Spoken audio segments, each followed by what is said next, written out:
Welcome to Rethinking with Alex Torpy. I'm excited to be bringing you another bonus discussion in the special series on running for public office, where we talk about ways to get more civically engaged, make an impact around us, and have conversations with interesting people. This discussion is with Steve Schnall. Steve had a long career as a tech-leaning entrepreneur and management consultant before he joined South Orange's governing body in 2013 by running for a council seat. In 2012 and 2013, when we needed to find some new people to run for the council seats in South Orange, Steve ended up coming recommended to me by some trusted community members as a smart, thoughtful person who had a creative inclination and loved arts and culture. So Steve and I met at a sort of local diner in South Orange, in a typical New Jersey fashion, though the rest of the conversation in the following years was anything but. We talked about the vision that I was trying to implement: greater public participation, commitment to being really thoughtful and thorough with the issues, not voting any other way than what you think is best based on the available evidence, putting in a lot of hours to drive more initiatives, and all those topics we really hit it off in our discussion.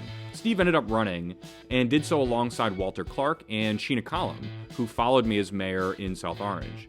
He's now stepping down from his council seat after 8 years.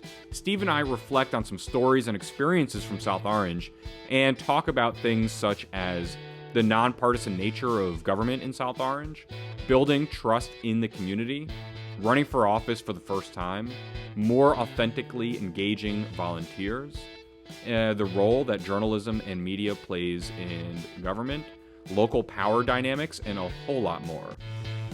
So check it out. And please don't forget to like, subscribe, or share with a friend if you like what you hear. Enjoy.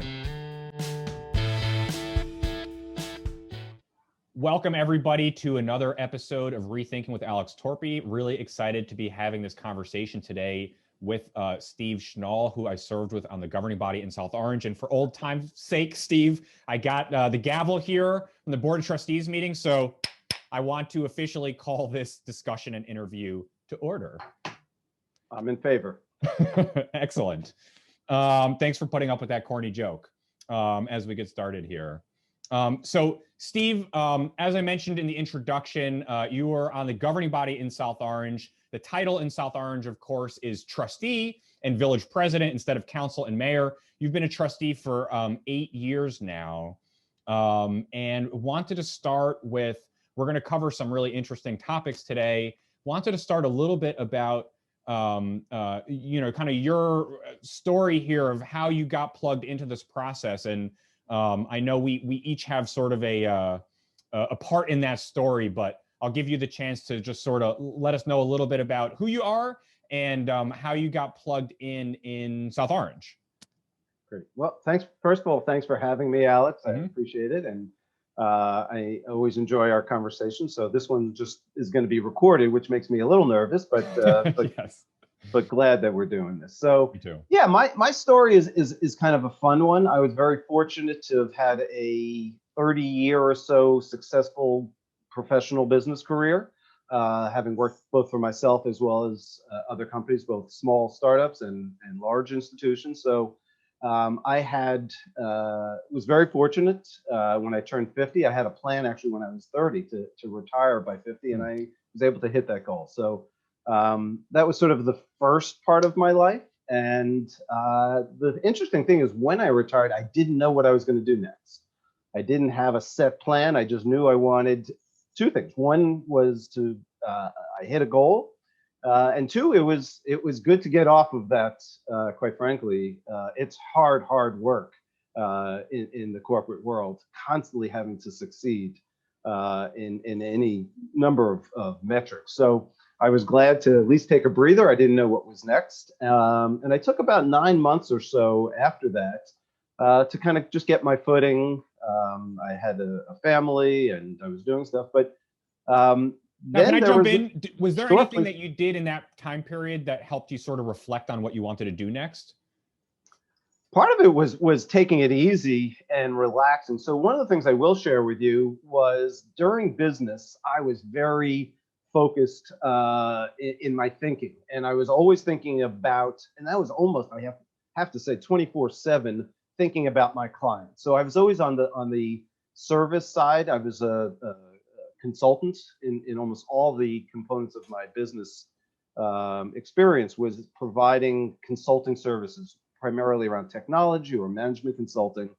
But I found myself, let's say, watching movies, reading newspapers, having conversations, always with a filter towards how I might use that incoming information to apply to a business situation as it related to my clients. So I found actually reading, let's say, the New York Times, I would skip certain sections if it wasn't related necessarily to my client base at that time. If I had a pharmaceutical client and I was reading the business part of the New York Times, I would maybe only focus on pharmaceuticals versus other sectors. Right. That was true about everything that I was doing. I was very keenly aware of what my clients wanted, either in their existing situation or planning for the future. So what that effectively meant is I excluded a lot of things from my thinking. If it didn't meet and resonate with that current thinking, I just didn't talk about it or think about it. And as you can imagine, that's very restricted. So when I got off of that treadmill of having to think about that, it opened my ears up in a wide way. So I didn't have a plan. What I knew was I could now listen better. And two things I would say happened in that period of time that shockingly was not something I thought about, but that did happen. One of them was I had an old acquaintance who was getting into Broadway productions. And although I never felt like I knew anything about the entertainment industry, I'd never been involved either as a performer or in the industry. There was nothing more exciting, quite honestly, than being involved with a Broadway musical production and getting involved with that. So that was one. And the good news for that turns out into a Tony Award. I remember that well. That was all very exciting. Super exciting. And the other one was when you know, and one or two other people tapped me on the shoulder. I had lived in town at that point for 13 years or so. You know, you tapped me on the shoulder and asked me if I might be interested in participating in our local municipal government. And again, I had never been involved in any way, really, in government policy making or anything like that. But it sounded intriguing, and the way you described it, I remember sitting in it was the Blue Plate Special, yeah, Special Cafe, yeah, on Irvington and Ward, and I was open. You know, I said, hey, first of all, it was the mayor who came to talk with me, and that was, yeah, no, seriously, I was like, wow, that's pretty exciting. Yeah, how often do you get, you know, it's the number one guy in town, and you know, you told me about your approach. It wasn't necessarily anything specifically that I had to do, but I really liked where you were running a participatory form of government. You were not necessarily looking for people who cloned you, who thought exactly like you. No, there's plenty of me. Yeah. Let's hope not. No, but you really engaged me in a conversation that challenged me and stimulated me into a new way of thinking. And so again, I hadn't even considered that, but then when it came up, I was like, hey, this could be interesting.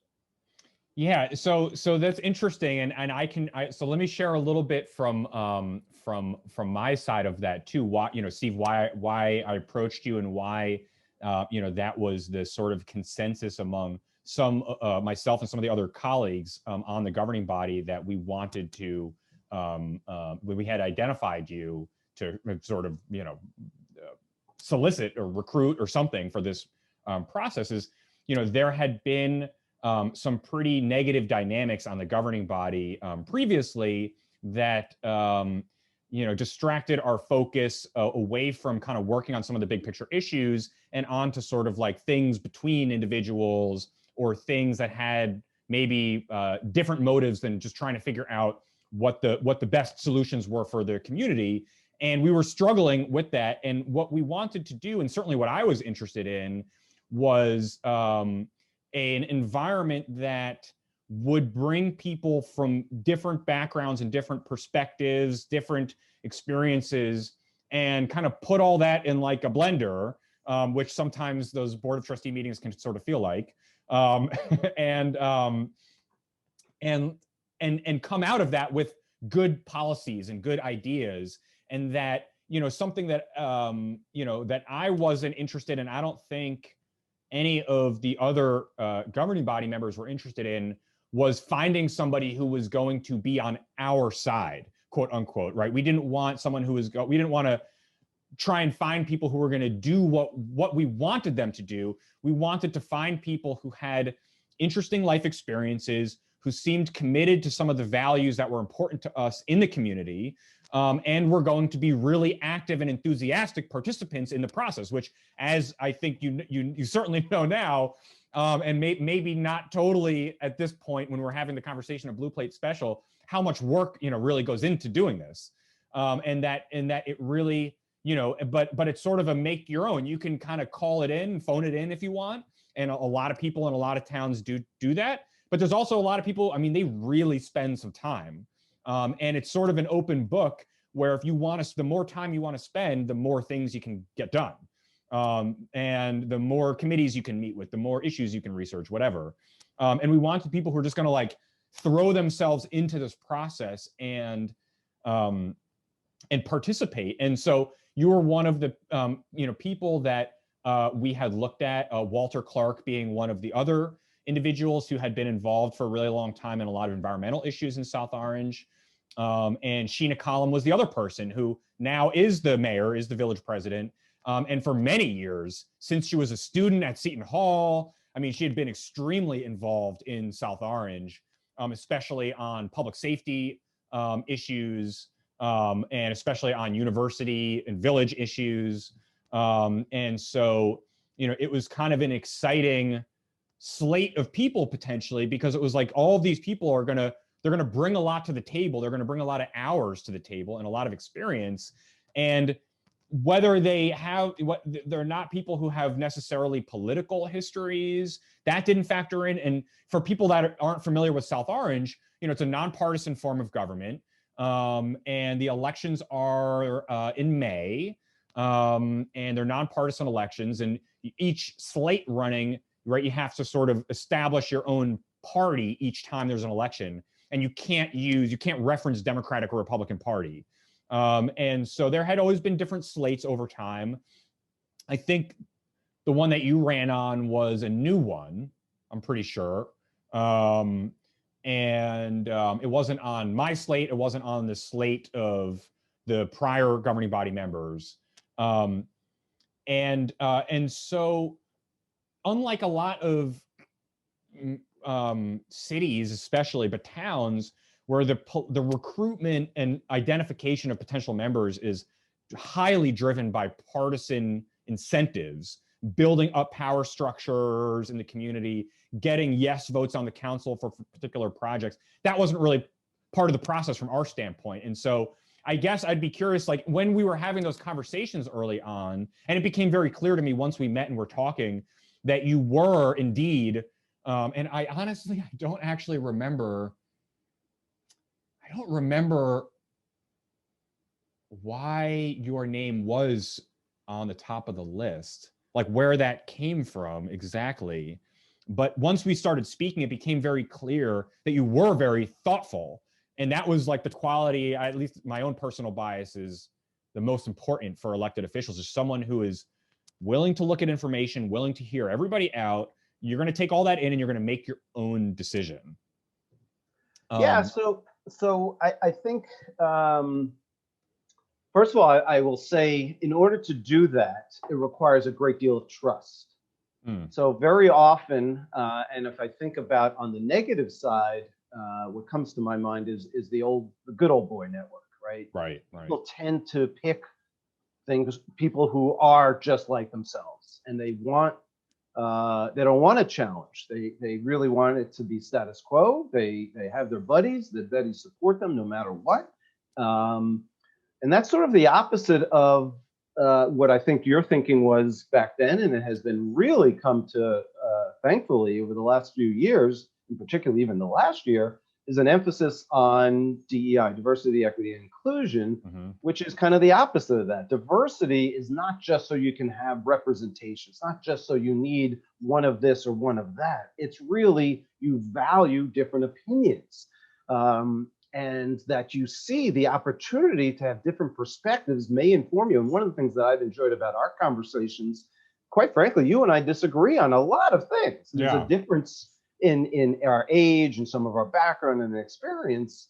But what I think both of us have enjoyed through our relationship has been that we challenge each other, and sometimes we keep our opinions, and sometimes we transform a little bit. We progress, we evolve in our thinking. And I personally have enjoyed that, and I think that's I hope for you as well. And so I think that requires trust in yourself to be able to allow this new opinion, new perspective to come in, and even if it differs with your own, to respect it. And you may, again, you may update your opinion, or you may not, but you have to believe that the structure in place will allow to hear different opinions, and ultimately, as the rest of the body, so there's the one leader, the village president, but there's 6 trustees, and based on recommendations and the ability to confer in the public about a topic, and also reach out to the public, we come to hopefully the right decisions. Yeah, let's spend a minute on this, because I think this is it's important. It's so important, and it's such a tough issue to discuss because there is so much value in disagreement. We've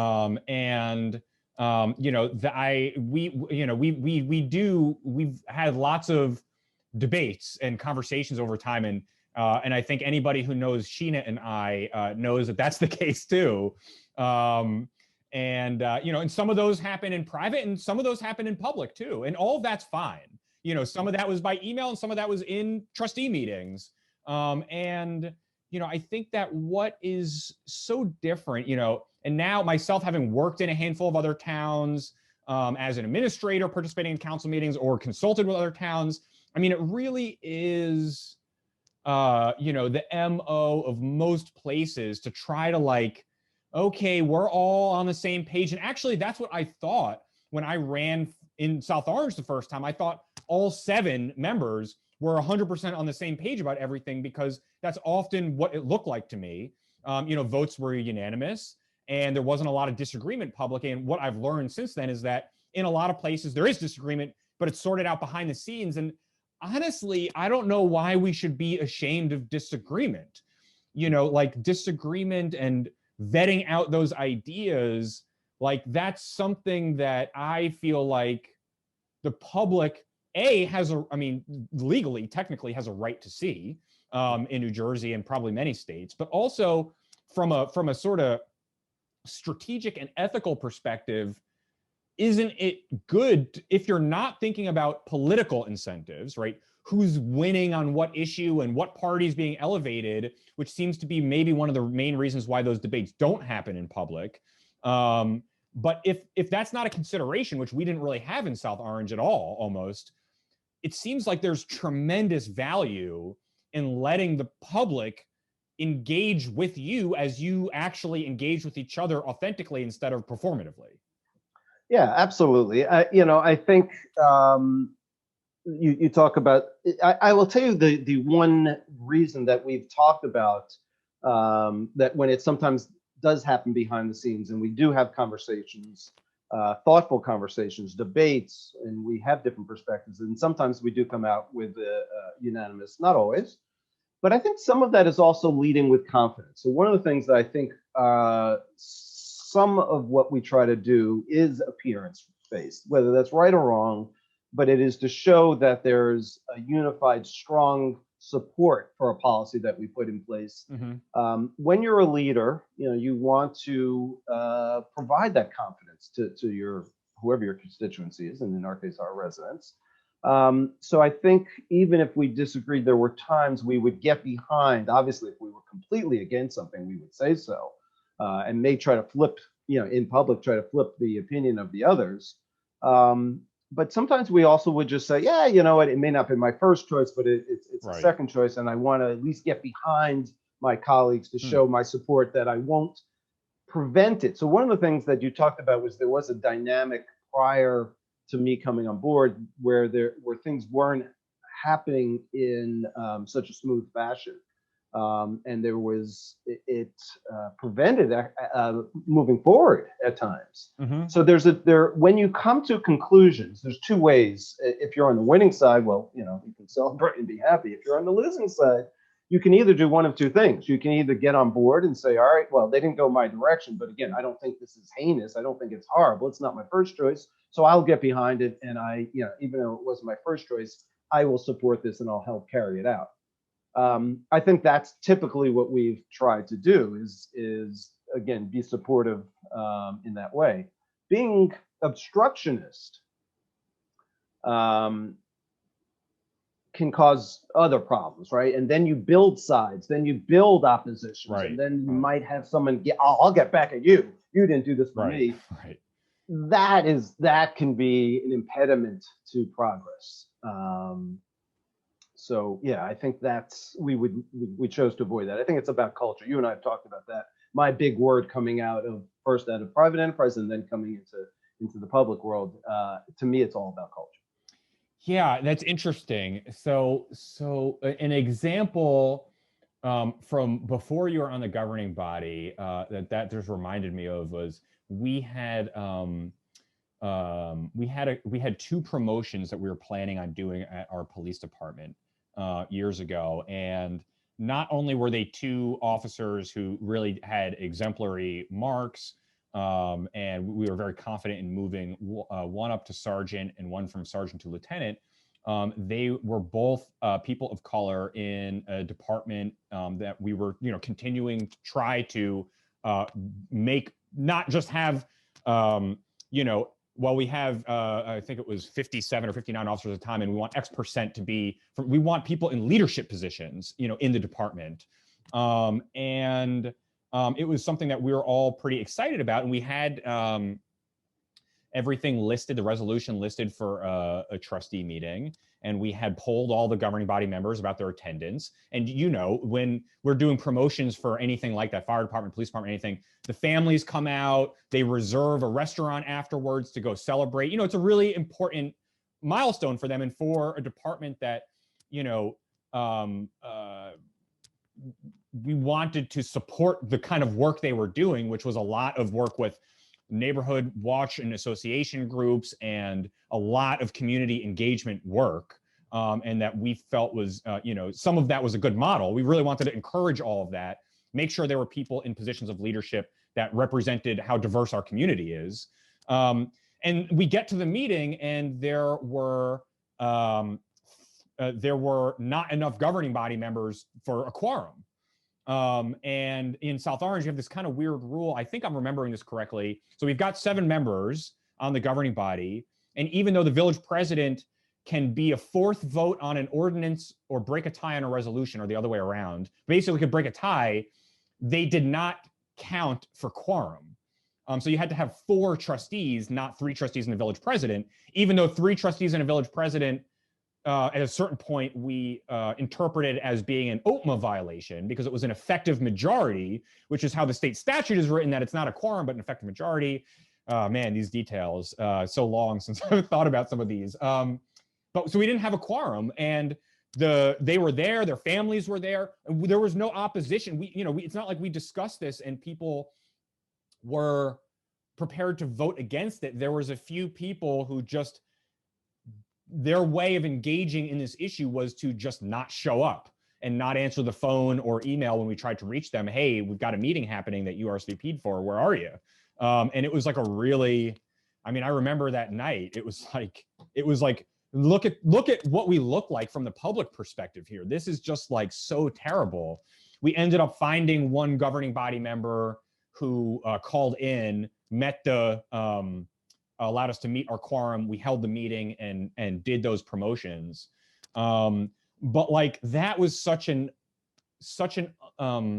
not productive way to engage.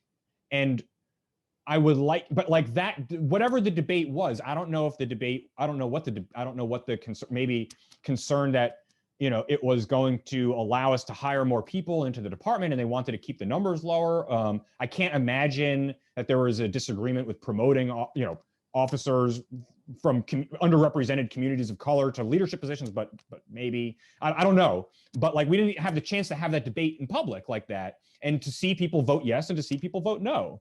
And that is, those are 2 different ways of doing things.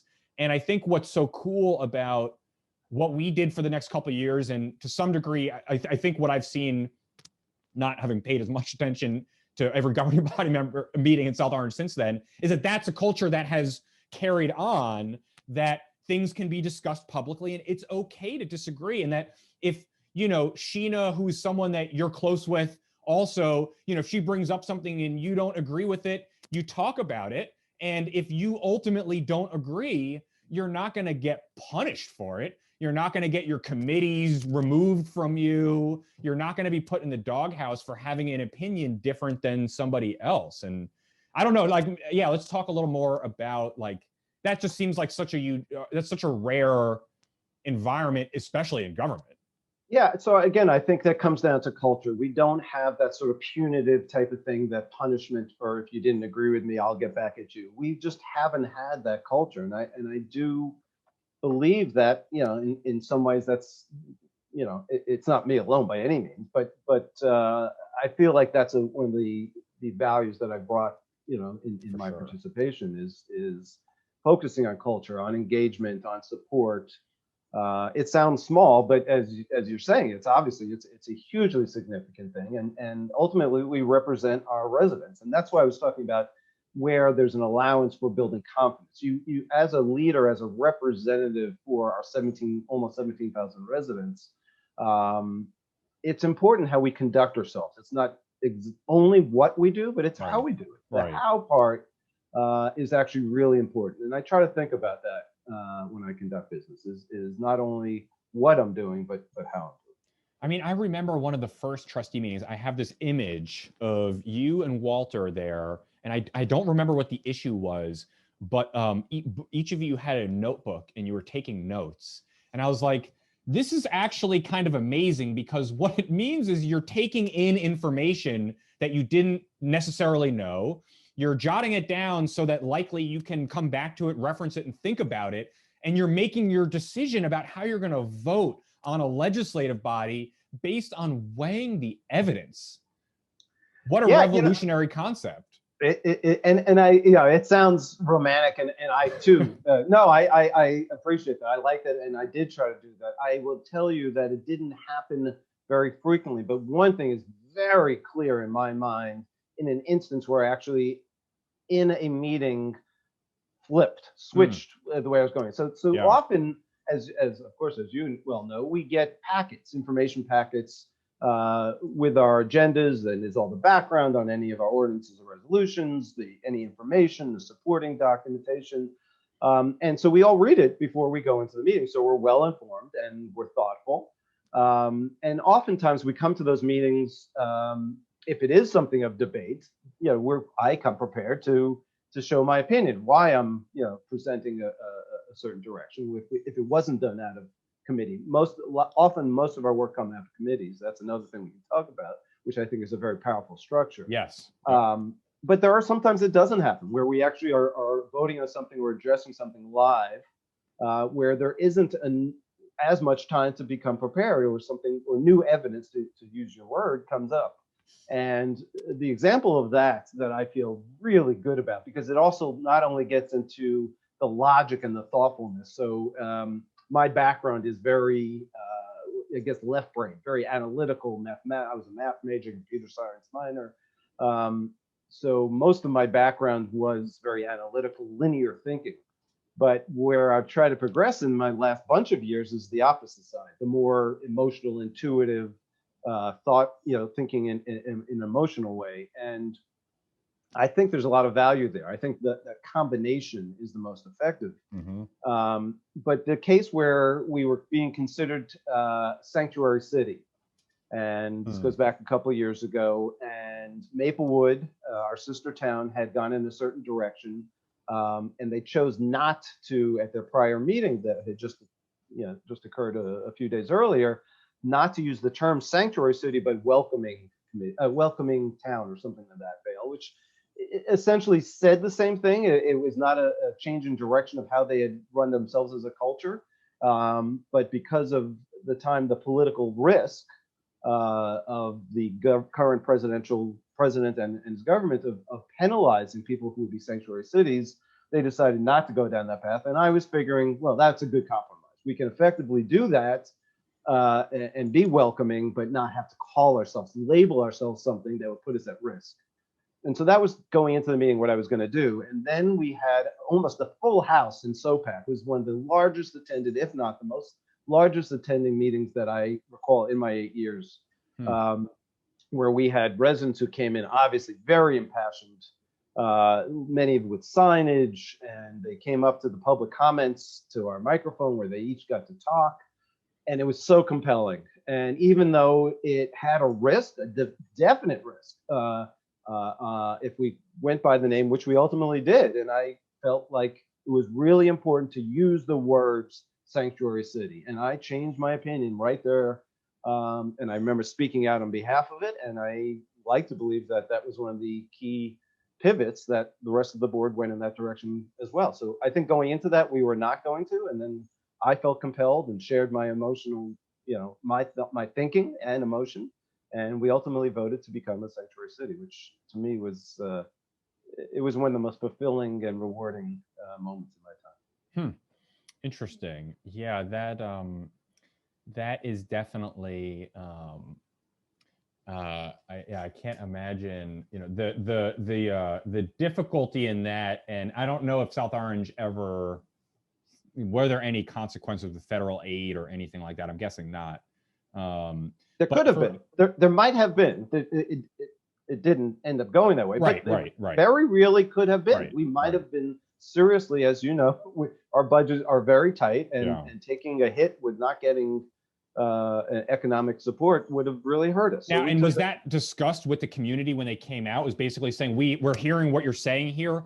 If we go forward here, just all be aware that there is a risk involved. And if we're all thumbs up on the risk, then we're going to do this together. So that was part of the discussion. It was part of the discussion. Right. And ultimately, though, it's up to the 6 of us who vote, 7 of us on the dais, to decide again. And that's the beauty of what we do, right? We have to take into all of the input.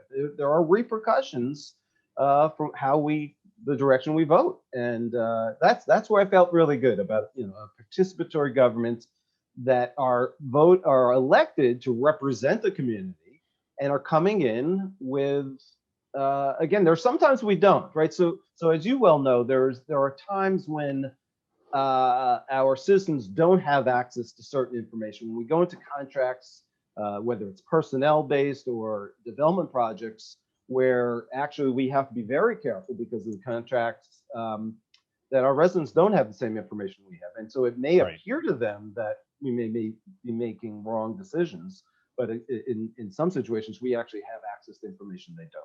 But this comes back to trust, right? Because, and the example that leaps out is East Orange Water Commission, right? Which was like a 10-year long civil and then criminal litigation battle about, the short story was that the water supplier that we had in South Orange, this is before I came in, some of these things had been started, where we had identified that there were some contamination in some of the wells in South Orange with VOCs that are like these dry cleaning fluids that are apparently very present in a lot of places, in a lot of groundwater in New Jersey. And that the response from the water, and there was other billing issues and infrastructure maintenance issues and all sorts of stuff. And we were not really getting satisfaction on behalf of the residents for all of that. And we're increasingly concerned about how they were addressing the contamination issues, which, for example, included stealing water from Newark to dilute the well area where the contamination was, so that when they ran the tests, there would be a lower level of contamination, and not compensate Newark for that water and not tell them ahead of time. So create all these brown water situations when water switches directions in pipes, it creates all these issues. There's all these different issues. Our attorneys in South Orange ended up finding criminal wrongdoing throughout the course of the civil litigation that included literally people at the Water Commission, the New Jersey Department of Environmental Protection knock on the door, hey, we're here to do a random testing. And then they'd be switching labels on samples and stuff, like something like that. Like that's the level of, deliberate falsification and fraud that was going on. And the state attorney general opened a criminal investigation, and the top 2 people actually ended up getting indicted and convicted, and the whole board. And I know South Orange then put on the ballot years later and moved to a different water supplier that now South Orange operates to some degree. But this was like a many multi-year process where the bulk of the work was legal, which we can't discuss publicly. And I remember it was so difficult to kind of balance this with people, because one of the things that I ran on and what I was frustrated about as a resident was not feeling like there was enough information about what was happening. And of course, then I remember the night of my election, or the next day, meetings got set up with our administrator and attorney, and it was like a full like 7 or 6 hour day where I went out to their offices and we just started going through all the legal issues, and the bulk of that was about East Orange Water Commission. And it was just like, what a mess this is, like the amount of stuff going on here, and that most of this we can't even tell people because it will compromise what we're doing.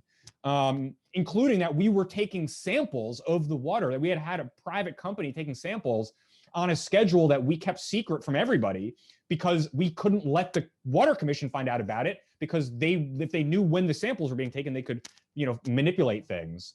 And so there were some secrets involved there, but it was secrets very much so in the betterment of the community.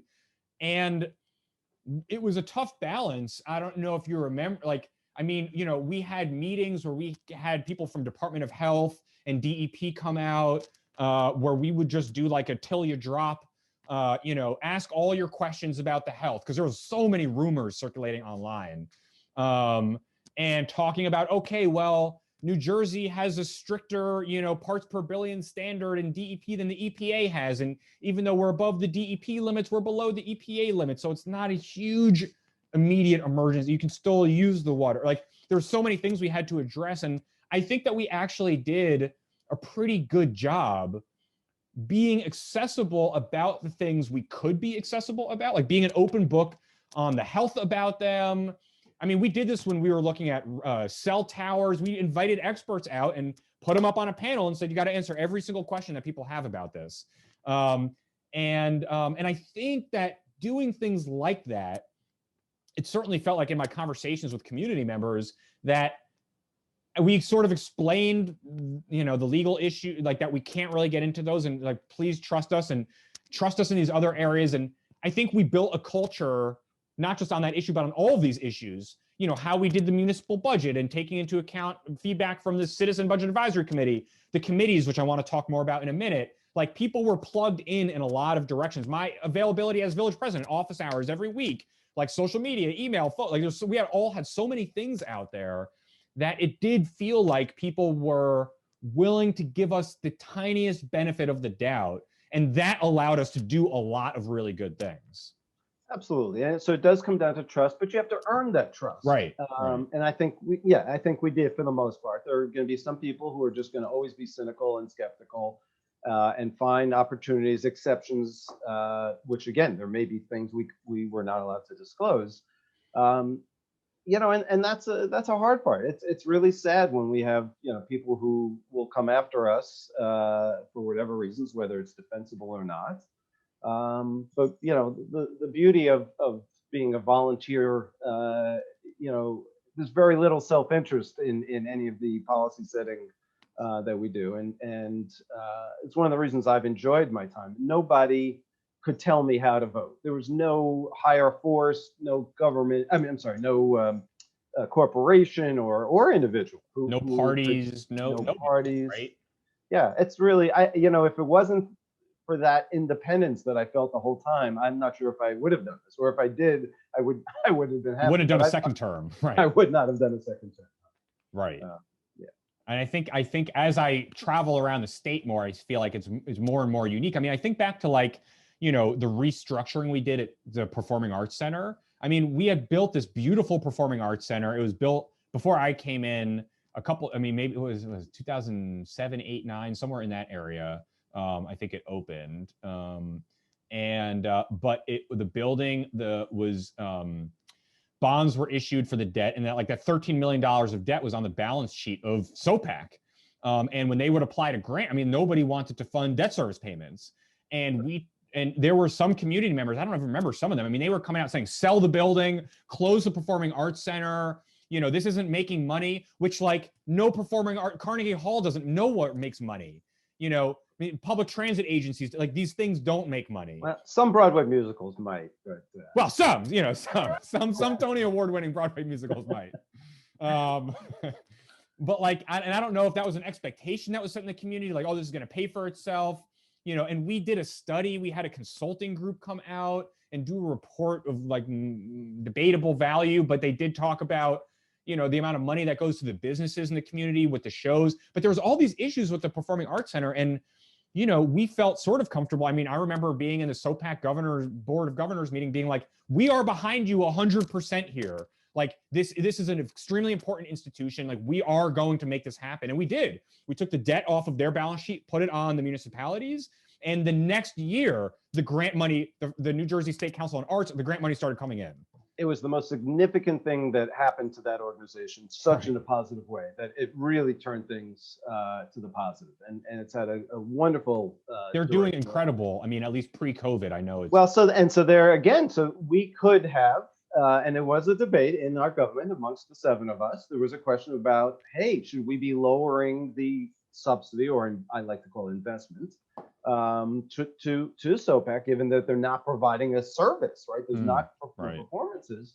And I actually, as our liaison to between the government and SOPAC, very much advocated for, no, this is when they need us more than any time. And they're so important. I couldn't imagine what it would mean if we lost SOPAC, if that building, was no longer used for its original purpose. So we make really important key decisions that have wide-ranging impact. And so what you're referring to, which we believe in terms of trying to prove the point, is there's an intangible or indirect, not intangible, it's tangible, but indirect benefit towards our local businesses, our restaurants, and our retail stores by bringing people in, not only necessarily from South Orange Maplewood, but regionally and sometimes New York City. Right. That brings shopping and vitality, and it's a quality of life and all that stuff. So, I'm a huge fan, as you know, of the performing arts in SOPAC. But that was a key decision that absolutely had a very, very key impact on their. And it wasn't always destined to be. I mean, that was a point, and that was an inflection point potentially when we were talking about the debt restructuring. That it was hard for me to imagine what the building could be other than what it is. But it seemed like it was possible that things could have gone in that direction. And then you think about that, or the Improvement District, which is now the Village Center Alliance, that sort of supplanted the Main Street organization that we had done some really great work previously, but the Improvement District took it to a whole other level. I think it's like these things, and that was very controversial. Also, East Orange Water was controversial. SOPAC was all of these things were like highly controversial. Which is what makes the role that I participate in meaningful, right? If there was no controversy, then you don't need me, right? Honestly, that's what I've enjoyed over these last almost 8 years. Is I feel like I've made an impact. It has not been just a benign, I get to sit on a committee and vote yay or nay. I mean, there are times we make really, like you said, an inflection point where directionally, if we go in another, direction, it could really change things. So, I look back, and I can't say 100% of the time, but a great deal of the time, I've really felt good about my role. Yeah, that's great. I mean, yeah. If us humans have any free will at all, or there's alternate universes, those were all points where it could have splintered into different timelines. So let's talk about the committee infrastructure a little bit, because I think that's also something that, we hear about it in local government, or in most government levels of government. People talk about kind of committees that people are on, and there's a few different types of committees, right? There's like committees that are statutory, like a commission or a board. So like in New Jersey, this is obviously not for you, but for people that might be listening or watching and less familiar, our environmental commissions, for example, those are statutorily designated. So state law requires that we appoint this group with these certain powers and responsibilities. And there's a couple ones like that. Your public library board is another one.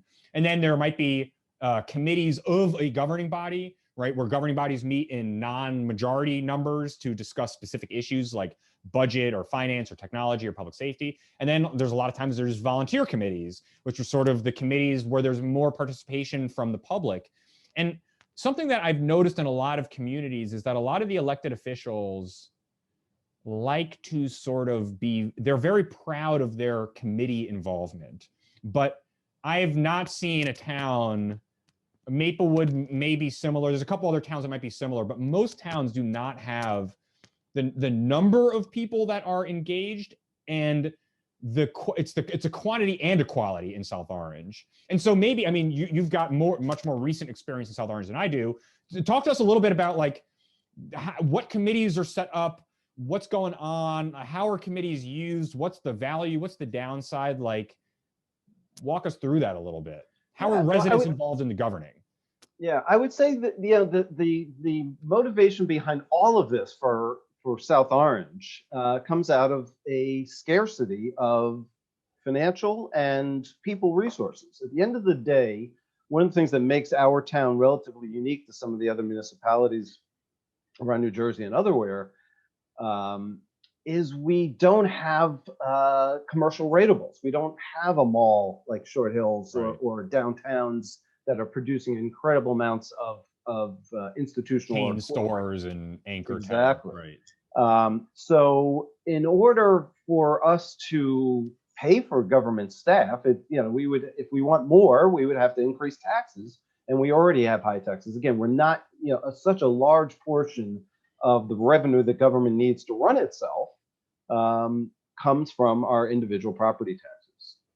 So what I feel that we have done very successfully is, given that we are very careful, we're fiscally prudent in terms of staff, it either means we have to aspire to do less, and that would make our quality of life poorer.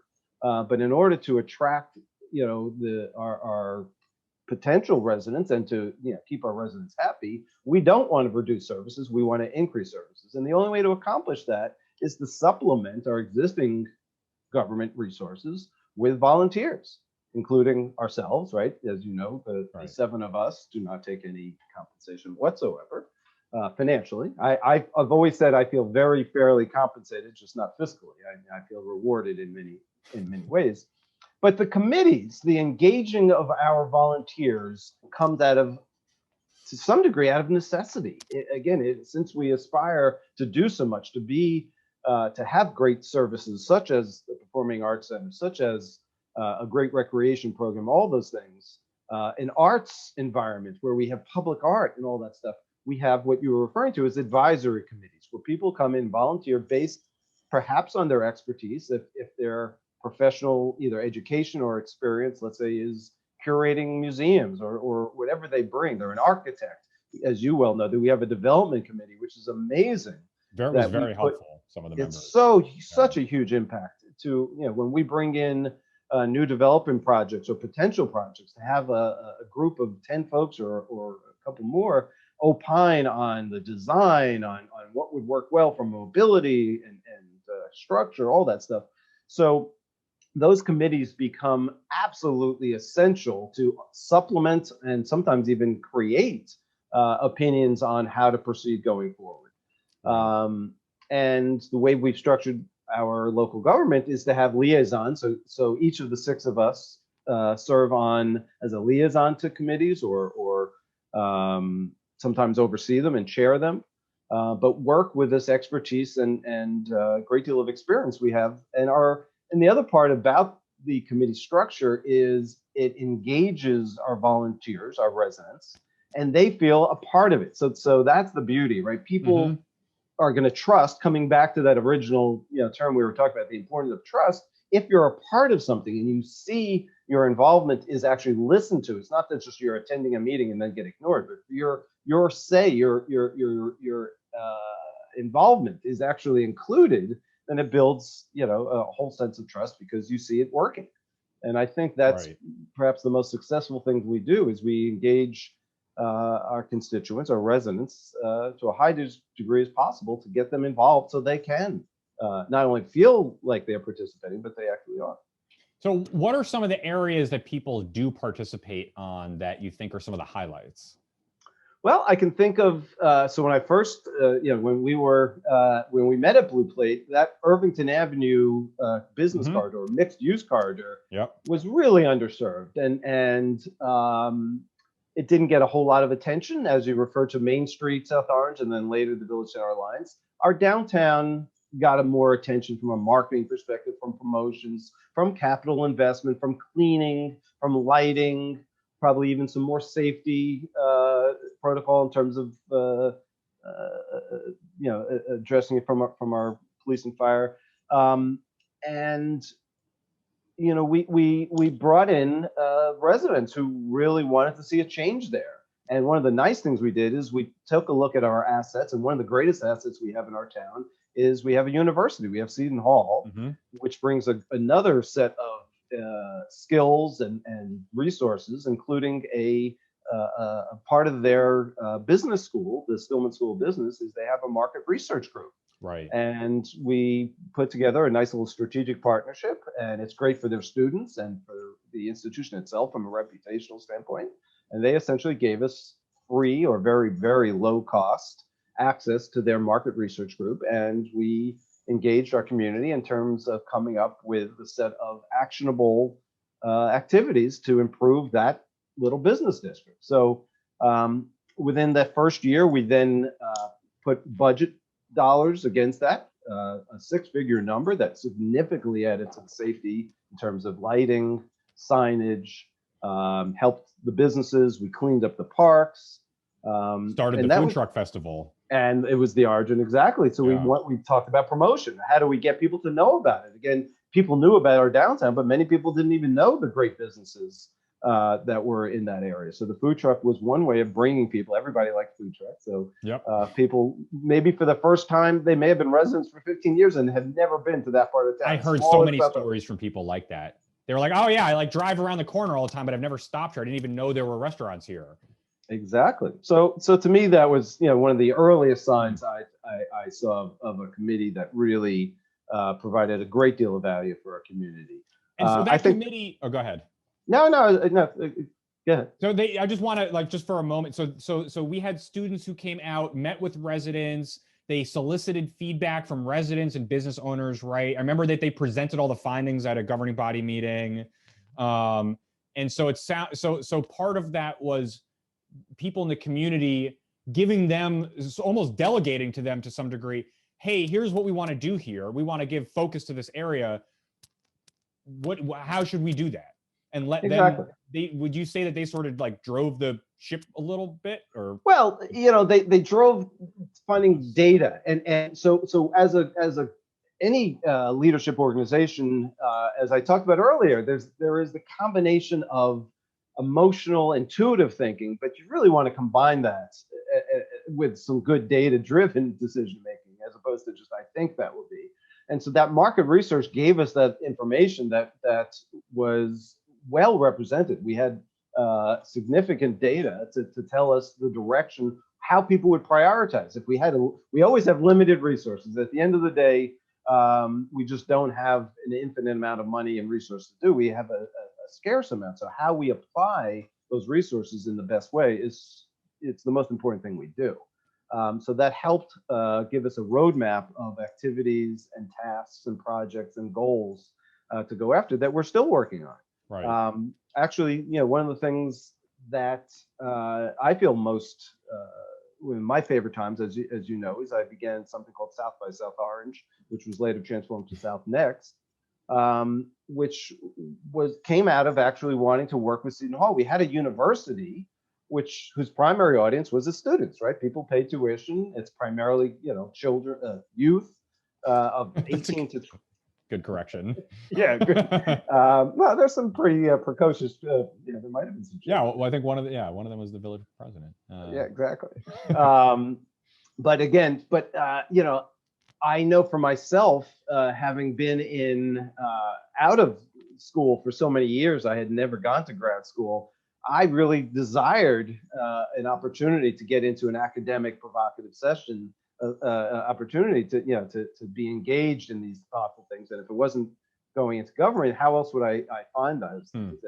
And again, so Seton Hall, with their professors and their institutional knowledge and all that, was a great way to partner up. So strategic partnerships. Again, we don't have big corporations here. We don't have Pfizer's and IBM's headquartered here. What we do have is a a world-class academic institution. That's great. So, and it sounded like you were going to jump to maybe one of the other areas where committees have really been valuable. Yeah, I think we have. You had referenced the public safety. So again, in a town, as the village president, there's nothing more important to your residents than there is them feeling safe. Being in a community where they feel they're safe. So we have a public safety, a citizens public safety committee. People come and they want to make sure that their streets are clear for traffic, for pedestrians. So that's a really important thing. Again, for me, arts. Again, I come back to culture all the time, and I want to emphasize again, my role is to help lead us to supplement. I keep saying, so we have village government. We have a number of employees. You refer to the police as now we're down to, I think, in the high 40s. We have fire, we have code enforcement, and there's, that's staff. It does barely is enough in terms of personnel to keep the village running safely and fiscally, securely. Everything above that in terms of quality of life needs to come outside, and that's a big committee. So arts, to me, is a way of building culture, is so important. That's why I've spent a lot of my time as one of the 6 trustees. Each of us have our sort of lanes of expertise, and have found. So you mentioned Trustee Walter Clark. He's very strong in sustainability, in an environmental coverage. Each of us kind of follows our passion, our interest, our expertise. And for me, I spent a lot of that time, I think, in culture and arts, one being SOPEC, but there are a lot of other things that we do around town as well. So what I find is when we put the word out there that we're doing these projects and we let it be known that to the community that they have an opportunity to engage, then we get a terrific response. And like you said, I think probably unlike hardly any other town, because not only do we do it for appearances, but we really get folks involved. They help fundraise if monies are needed. Sometimes they put in their own money, but we really get stuff done. And I think that's one of the differentiators is there's a lot of substance behind the committees. I see, and some of the committees, I remember going to some before I ran, I went to all the committee meetings that I could find, and there was kind of a variation. Some were kind of doing stuff, and some were a little more social, like we're social first. And I see that in a lot of communities. They're not really working on stuff all the time. And I think that's one of the things that always struck me about most of the committees and not most of the people on most of the committees was they were there to do stuff. They were working outside the committee meetings on things. And the committee meetings were when everybody got back together to go over stuff. It wasn't like the only 2 hour. It wasn't just the meetings. And that seems to produce a lot of value because we couldn't do all that work ourselves. Like you were saying, we're limited in terms of capacity. Yeah, it's that throughput, it's that productivity that keeps people coming. So again, the big part of volunteerism is, yes, recruitment, but it's also retention. And people won't come back. Same thing, right? Why did I run a second term, right? If I didn't feel good about my first 4 years, why would I do it again? And why would people stay on committees after they volunteer, unless they felt like they were making a difference for themselves and for the community? And I think we do a pretty good job. Could we improve that? Certainly. And I know that's one of the things that I've tried to work on is a systemic solution to help with volunteerism, again, from the recruitment as well as retention part. But I think about how individuals can come to us sometimes. It's not only necessarily, right? So one of the local doctors in town, Dr. Hugh Snyder, who just happens to be, he had a practice in town, but he cared about his community and he really wanted to serve not only his own patients, but the whole community. And he came to me and Sheena and had this idea for a fitness group. And for several years, I think it was 3 years, we ran what was called SoFit, South Orange, SO Fit. And we got local sponsors involved, and we would have speakers come in to talk about health and fitness, eating well, nutrition, exercise. We would sign up the local gyms would participate, restaurants would have special menus. And again, that was basically because Dr. Snyder came up with this idea. He needed help. He couldn't do it on his own, but he collaborated with government and a committee to accomplish it. And it was very successful. And I think that, that's sort of embedded in the culture in many ways, because we think about, we touched on redevelopment for a moment. I mean, South Orange does redevelopment differently. And I remember when I was in office, there were, and we sort of did this on purpose, there were developers that did not want to come to South Orange because they knew that to do so, you had to sit with some of we would facilitate, but you had to convince various community groups of what you were doing also. And there were developers who don't want to do that. And that was a great self-selection, right? Okay, well, we don't want you either then. If you don't care what people in the community that you're building a project think about your project, and we don't want you doing this project here. And there were some that were much better about that and would sit down and do revision after revision and talk about things. And, some of the projects that we've done, like Third and Valley, I think is a good example. I mean, Jonathan Rose Companies was really an excellent company, and they did an excellent project that really met a need. Exactly. Especially considering that those 15, those were the first on-site affordable units that we did. And for 23 units, and there was like 900 people on the waiting list or something. This is a problem in New Jersey. I think even more than that. Yeah, it was an incredible, and again, so the affordable housing is important. But the other part about that, which we are now requiring as we become more able to do that, right? There is a large demand now because of the cachet. Every project, as you said, it's a good filter. If we demand community give back, whether it's a financial component or in the case that's going on now on South Orange Avenue, there's development is being done. They're actually putting aside a certain amount of very desirable real estate on the second floor for co-retailing. So one of the things we have been talking about wanting to have in town is an opportunity, since commercial space is so expensive and startup businesses, early stage businesses, it's a huge risk to sign a 5-year or 10-year lease, not knowing whether your business idea is going to work out. So we're giving them an opportunity to test it out. They get a small little space. And so I'm really excited about this, and it should be live in a couple of years. Yeah. And so that was their community give back. And so each of the development projects, the public storage space, which we're looking at Valley, is going to come in, and they're going to create an outdoor space that will have a wall for showing films, and they're putting money into the local playground. So yeah, and this is something, again, that wouldn't have happened unless our development committee, with their expertise, is sort of guiding this process to what's best for our community. Right. And we gained, it was when we were in the beginning of this, in the 2011, 2012, we were still trying to get developers to pay attention to us. And I think we successfully turned that around through Third and Valley and the Gateway, maybe a couple other projects where, we made some changes to how we did construction and permitting. So they're going to make this an easier process to open up and work with us, but you got to talk to the community. And we take that seriously. And yeah, it was, I remember sitting in some of those committee meetings, and you had people who worked for developers who said, actually, don't do it that way, do it this way. Exactly. It's like, oh, that's good to know. And we don't do it to, we do it with. I think that's a really important distinction. So in the case of Third and Valley, and now subsequently Fourth and Valley, as Valley continues to become developed, we're removing some of the less desirable, from a community perspective, some of the automotive uses, even though they provide, obviously there's real value there. But as we turn it more into a pedestrian-friendly and residential area, we're really taking into account what the current residents desire. And that includes even aesthetics. When we're looking at the building materials, the architecture, the style, we are engaging with that community. There's a community, a neighborhood group that has effectively really dictated these are the types of aesthetics that we want. And we have a new design review board that was created only in the last several years to help along that process. Go ahead.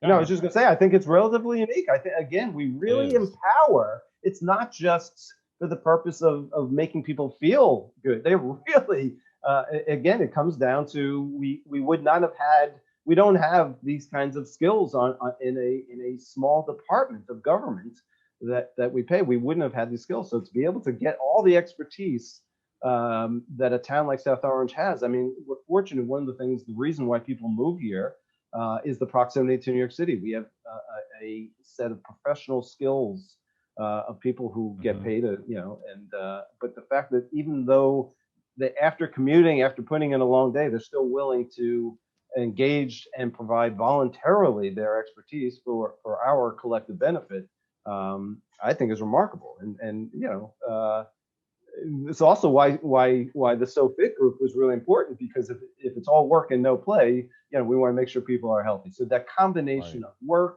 what we like to say in South Orange is that it's a great place to live, to work, and play. And that was the other thing we did in the downtown. We came up with this idea of play day. Yeah, that was great. Fabulous idea. Yeah. It is so amazing. Like, right, our parents always told us not to play in the street. Right. Except for we changed that all. We said, yeah, we're gonna play in the street. We shut it down. We got rid of all the cars, the automotive traffic for a day, and we just get out and play in the street. It was a fabulous transformation.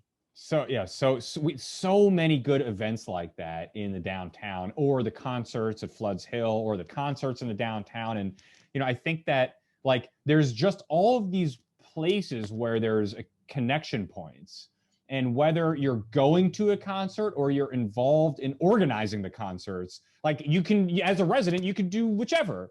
And we were sort of open to all of those things. And it's something I've heard before, on I don't know, I've been on panels and workshops and things where people talk about the difficulty of, recruiting and retaining volunteers for things. And what people often seem to conclude is that they're asking too much of the volunteers, and you have to be really gentle with them because they're volunteering their time. And my feeling was always the opposite, because it's a volunteer mayor, not by choice, the volunteer part, and a volunteer on the rescue squad. And knew that you can absolutely, rescue squad's doing 1,500 emergency medical calls a year for South Orange and for Seton Hall and for Maplewood and for some of the other towns. And they're all volunteers, 100%. And that works pretty well. Never missed a 911 call. And they're coming in at all hours and all the weather. So I don't think it's not that volunteers can't do things. It's that we don't actually sometimes ask enough of the volunteers.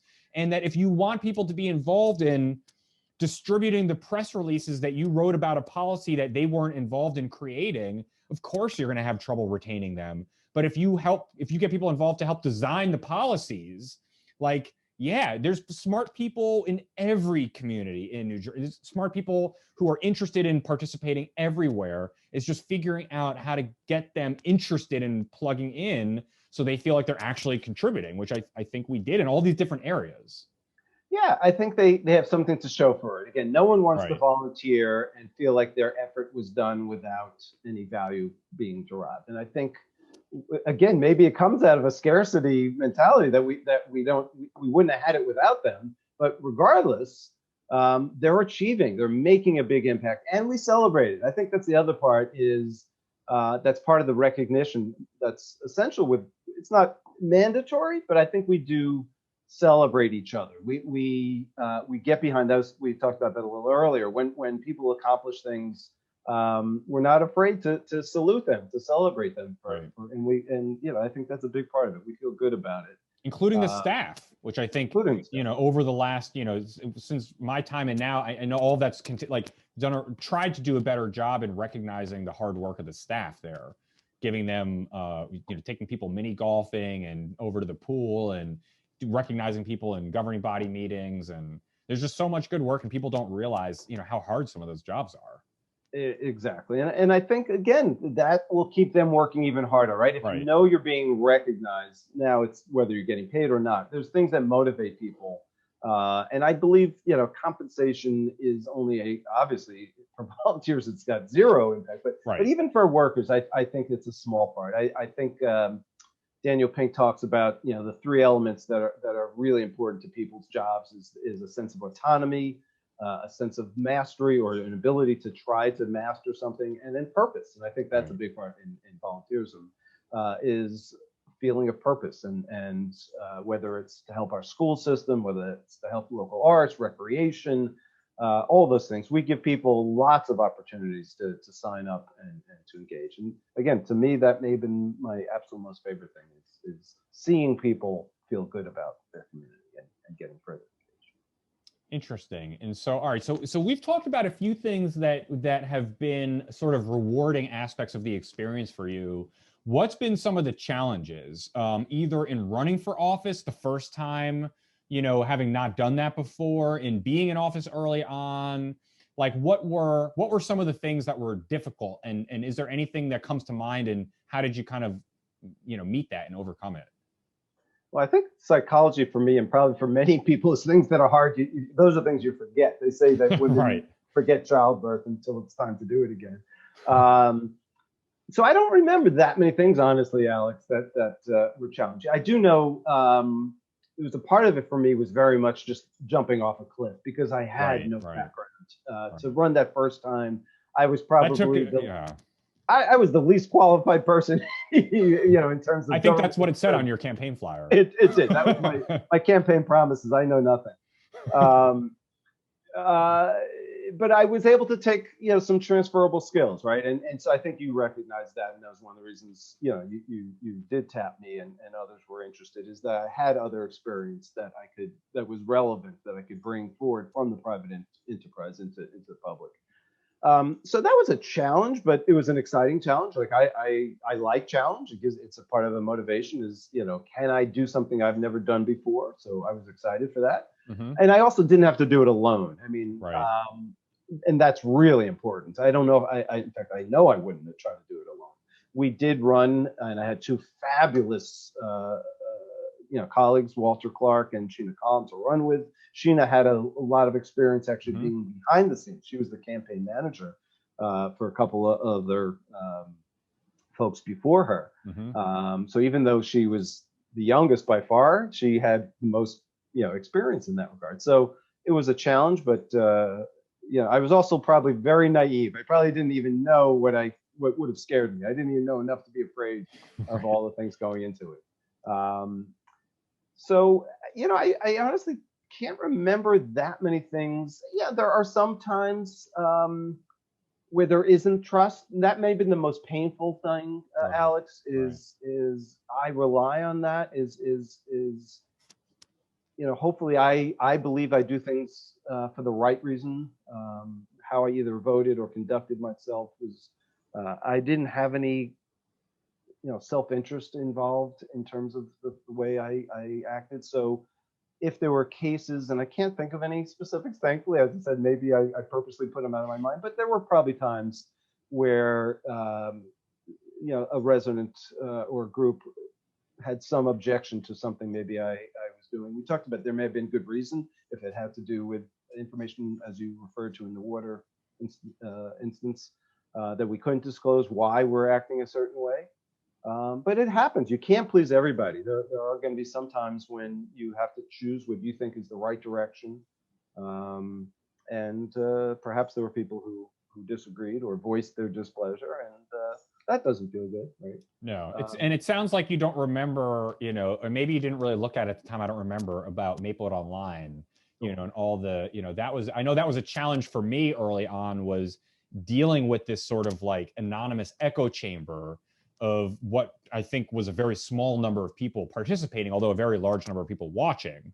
That issues would get discussed in the most, sometimes there was things, people would post announcements on there that were held. There's things, it's not like everything on that website. This was a sort of message board in South Orange and Maplewood that was like locally hosted, but it was moderated by my belief, or what I believe to be true, is that it was moderated by people who had their own political interests and incentives and alliances, and they didn't enforce the rules fairly at all. And some people got banned, for doing nothing, and some people never got banned for breaking all the rules. And it was just it was a lot of really nasty, negative, personal attacks on each other, and on sometimes a lot on me, especially as I started to push back, but on all of us sometimes. But the good part of that, I'm going to take the positive side of that, is it's gone. Well, it's not gone, but in terms of its effectively is, right? I believe it's still out there. I haven't been on there probably. It's not a player in the political space. Not a player. But that took a lot of pushback. I remember there was a board meeting. I remember, I don't remember if I held the list up in paper, but I basically, said, I'm not ever looking, and I remember exactly the moment this happened because we were negotiating a contract with our former business administrator who had been in South Orange for a while. And for right or wrong reason, some people in the community, there was a little bit of, I don't know, mystique or controversy, or people were, people wanted to, like, people were kind of engaged in this issue, but not exactly in a healthy way. And so we're negotiating this contract. He had very favorable contract terms in some long-term benefits that were guaranteed, some of which were lifetime benefits. We were trying to negotiate away some of the really expensive long-term commitment stuff. And that process of negotiating a contract with an employee is done, largely behind the scenes. I mean, who would go work for a government where you put all that right out there? And that is a legal right that public employees are given in New Jersey. They get to decide, the employee, not the employer, whether that conversation happens in private or in public. The public sort of being an avenue that if you think that you are being dismissed in violation of law or something, you can sort of raise awareness of it. But otherwise, these all happen in private. And so we were, again, another issue where we said, we can't really get into, we're trying to negotiate this contract. We can't get into this with everybody, but you got to trust us. We understand what your concerns are. And I remember going into a meeting that we were going to vote on this. And I remember this is the last post that I ever read on Maplewood Online. And it was people saying, I hope that this individual gets cancer and the town has to pay for the lifetime benefits. And I remember, and not only that someone said that, but that person didn't get banned, that people responded were like, LOL, yeah, not like, that's horrible, why would you say that? And I was like, I don't want any of this involved in my life at all. Not just from a governing perspective. This is negativity I do not want to participate in ever again. And yeah. Go ahead. Yeah, and so that's, it's back then was before the onset of the strength of social media in terms of, Facebook, it's still pretty early. Twitter. It was still early. And so we still see that, right? So there's value to social media, right? I mean, each of the platforms, from a social shared, there's good reasons to have social media. It's social, right? You can share pictures and happy, but it also, like any technology or media, it can be used for bad purposes. The particular problem with that platform, which I think both you and I had a problem with, the biggest problem, A, was the unfairness in terms of how it was operated, but B, the fact that it did not have transparency, that Right. You didn't have to be, if you said something, you could hide behind, the specter of, a fake name, or you could have 5 different user IDs and Right. say how smart you each Right. time you were. Those are the kinds of things as we adopt technologies, especially early. We don't even know how they might have negative impact or repercussions. So we learn from that. This is something else for future conversations I'm happy to have with you. But it is something that I'm very interested in. Separately, not only in government, but in the private enterprise, is artificial intelligence and technologies in general. Mm-hmm. And how do you regulate them? And can they be self-regulated? There's a whole thing around that. But I agree with you. That was it was a bad time. But I'm going to choose to look optimistically that it did evolve. We got rid of it. It was replaced by a better means of communication, which we're now using. And that effectively, that structure is no longer has any impact. But I think that I think that the process of going from it being, I would argue the predominant political local discourse space. I mean, it really influenced people because people thought that there were so many people looking at it that that's what it represented. But like I knew from being at Starbucks all day, every day, or being on the rescue squad or all these other things, and like talking to people, like there'd be a controversy on the website and nobody would mention it at all in any physical in-person discussions for weeks. Like, all right, I think there's like 2 different things happening here. But I think we were only able to sort of evolve because A, we pushed back on it at a certain point, which I was sort of happy to be the tip of the spear there because I was like, I don't care. They already hate me. I'm not going to change anything. I'm never going to win the favor of this sort of anonymous echo chamber. And I don't think it represents everybody. Like I felt confident in that. But also I think that we all were able to do something. We were able to do it. We were able to, that could be like evolved away from, because we had so many other ways to plug people in that like nobody could argue that there wasn't a way to get involved or share your opinion or affect a policy. I mean, I remember extending invitations to like committees like about transportation, New Jersey transit stuff, to people who literally stalked me on social media. And that it was like, okay, but that's fine. Come join the process if you want to participate. We're not going to look at that website anymore, but we will appoint you to a committee about that topic. But you've got to get involved.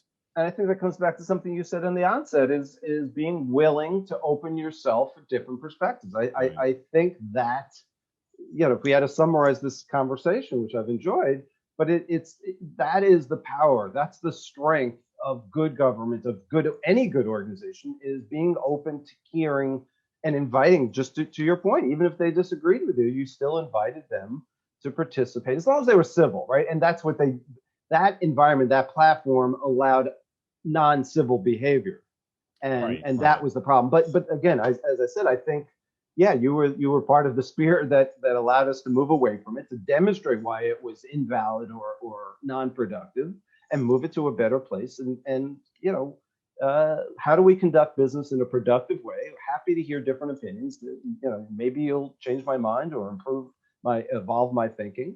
But we want to be inclusive, and I honestly, really, fundamentally so believe that including different thoughts. Again, I will tell you that is why I went into South by Southernmost Southnext, was the whole idea of it was called creative collisions.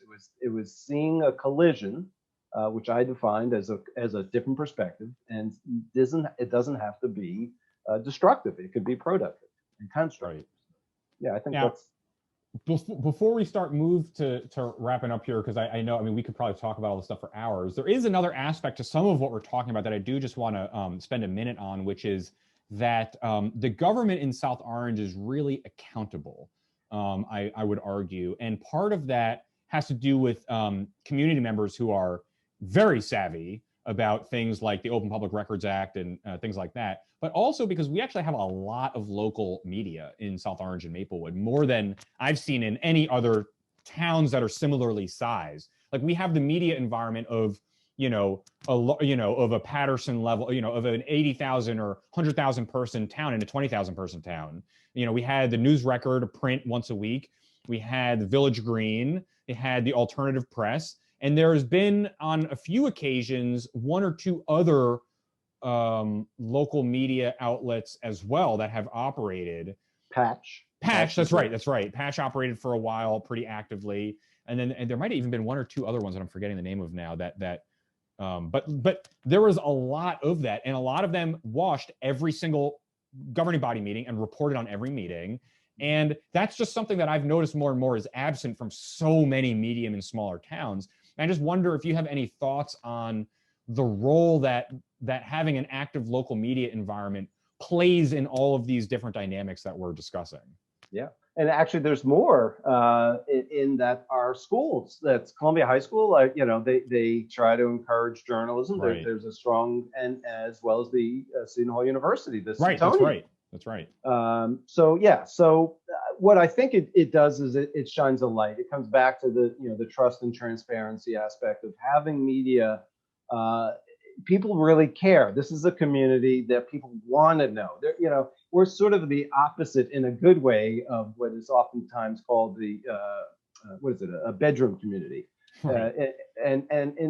When I picture that, I picture somebody who comes home from work, whether they're commuting or working, and they just, they have dinner, they sit in their couch, they check out, they're tired, and until the next day starts again. And because we value engagement so much and we give opportunities, people do want to know. They want information. They want to be involved. They want to not just take action, but they want to know what's going on because they feel they can make an impact. They want to know what's going on. So all those institutions that you refer to, the Village Green are made up of SOMA, South Orange Maplewood residents, who've had traditional backgrounds in journalism. And just like our development committee and other committees, they brought a skill set and experience. Now, Village Green is a for-profit. they're not going to make millions of dollars off of that. So I think it's a combination of, a way to make a little money, but to also, as I talked about, compensating to me is not just financially. There really is something that I've coined return on community, ROC, not just ROI, return on investment. But I think many of the folks do it because it allows them to stay relevant, to be informed. Tap Into, again, is, the guy who owns this franchise is a current South Orange resident. He was in Maplewood for that.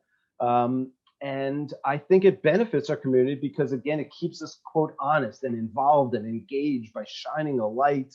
It's the anti-Maplewood Online where you could sort of hide in corners. Right. I forgot who was the famous journalist. It's not, who basically said the antidote for most evil is the sun, is transparency.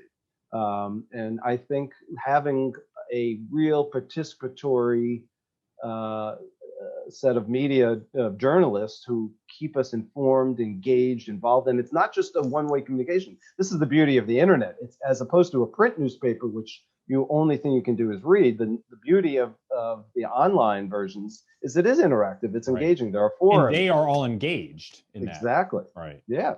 So yeah, I'm very appreciative. I really, and I know the Village Green has struggled, and I think, it reminds me a little bit of Channel 13 of public television, which I happen to be a proponent of. I know people don't like they say they're, pleading for money. Well, there's various different ways to stay afloat. There is advertising supported, as most of the broadcast media goes for, but there are sponsorships. There's a lot, transactions. There's a few different ways to stay in business. So I believe very much in the Village Green and Tap Into. They do, community appeals, not just, they ask you for subscriptions to be a member, to sign up for a year. But they're often also asked for donations. And to me, it's very worthwhile because it adds to our overall engagement community. People have an opportunity to know about how else they can stay engaged and make an impact. And what's kind of cool, there's a few layers to this. One, I think it's interesting. I wonder what your response to the following is that because what it seems like, at the national level, the problem, and in a lot of towns, I see two-sided debates, and the two-sided debates don't work, right? You can think about this from a game theory, whatever if you have two sides on either, you've got to have a third party who is moderating. Otherwise, there's really nowhere to go from there. Courts wouldn't work if you just had, the plaintiff and the defendant in a room together. You wouldn't get anywhere. And I see that in a lot of towns where you have people that are in power and the people who don't like the people that are in power. And that's all that people have access to is that one side or the other side. And what seems so valuable about the media is that if they're doing well, which I think, South Orange, Maplewood, they're probably doing a better job than a lot of places. And maybe they're doing a better job than at the national level, but like they are providing a space for all the stuff to get sort of reconciled. Right? They can't just do one side of it. They've got all the different, whether you agree with the overall where it comes out or not. And like, I didn't always agree with the way they frame stuff 100% of the time, but they always had access to everybody, in the government. And it was like, all right, well, you've got to sort of moderate. We've got a referee or something in the space, which you don't have unless there's some third party there. Yeah, the form of opinion, and that's challenging. Again, this is a bigger topic because for the most part, it does work. I also like the third party, the moderator. It depends. Also, some media companies purposely say they're non-biased. And in fact, the New York Times, which I'm an avid reader and enjoy, but there is a bias, right? Your editorial has a bias. And they're criticized for that if they have that. Obviously, there's left-wing media, there's right-wing media. They have inherent biases. But the best part is when people engage, when you hear the overall community who get to hopefully be informed on topics and are able to opine and offer their opinion. Just like you were talking about, there are examples where it gets challenging in social media. You can have bullying. At multiple levels, right? And there are some organizations that have used that platform, that bully pulpit, to actually demean others, in the way that you had been referred to, and that hurts me. Actually, I've seen that it's great to be an advocate. It's great to be impassioned in your opinion, but where if you come at it without value for the other side and come at it in a demeaning way that is saying, if you're not of my opinion, then you're just absolutely evil or wrong, or there are some who have done that. And I find that very disturbing. How do you deal with that on a personal level? If something like that is happening, I mean, do you, what helps you sort of recenter yourself if you're getting that incoming? I do a lot of yoga. I'm sure that really, I mean, I found meditation over the last couple of years to be very helpful too. These things. Yes. Yeah. And I'm not good enough yet to really, I try, but it's so powerful. It's really hard to not take those things personally. I mean, fortunately, I haven't been the brunt singularly. I guess the good news is I'm not that important as a past. No, seriously, as the village president. I mean, there are 6 of us trustees, and we're all basically, equals. But our form of government, you alluded from the beginning, is very unique. And the village president inordinately has much more power, and therefore also, is under the microscope. So I haven't felt in too many occasions where I was personally, anybody attacked me, but I've seen others get attacked, and from an empathy standpoint, that bothers me. I do feel really, I've seen people get personal attacks, and that does hurt, right?